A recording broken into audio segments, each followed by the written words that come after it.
জলবায়ু অনেক পরিবর্তন হয়ে গেছে।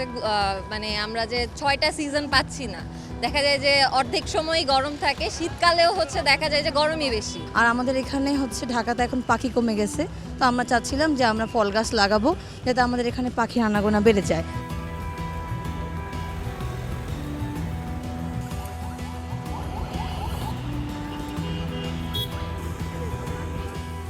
লাস্ট ২-৩ বছর ধরে যে গরম পড়তেছে, দেখা যাচ্ছে এই গাছ লাগাইলে একটু ছায়া পাবে সবাই, গরমটা হয়তো কমবে একটু। জলবায়ু অনেক পরিবর্তন হয়ে গেছে।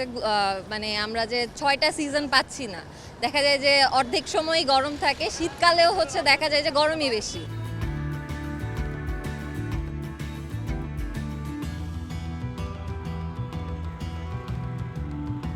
ঢাকার বাতাস আর একটু নির্মল হয়, আমাদের যে অক্সিজেন লেভেল কমে গেছে যাতে ঠিক হয়ে যায়।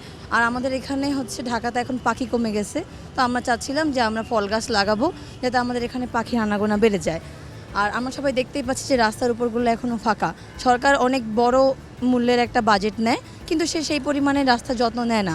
তাই আমরা নিজেদের যতটুকু সামর্থ্য এর মধ্যে রাস্তার মাঝখানে গাছ লাগিয়ে দিতে চাচ্ছিলাম, যাতে আমাদের নতুন সরকারেরও একটু সাহায্য হয়।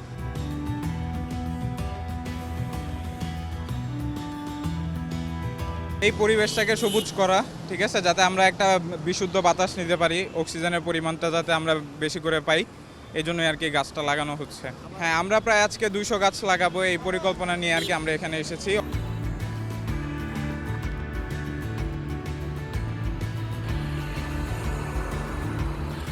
আমরা এখন যে গাছ লাগাচ্ছি সেটার মেন উদ্দেশ্য হচ্ছে আমাদের যে বৈশ্বিক উষ্ণায়নের কারণে আমাদের যে পৃথিবীর তাপমাত্রা বেড়ে গিয়েছে, তো সেটার কারণে আমরা নিম গাছ লাগাচ্ছি।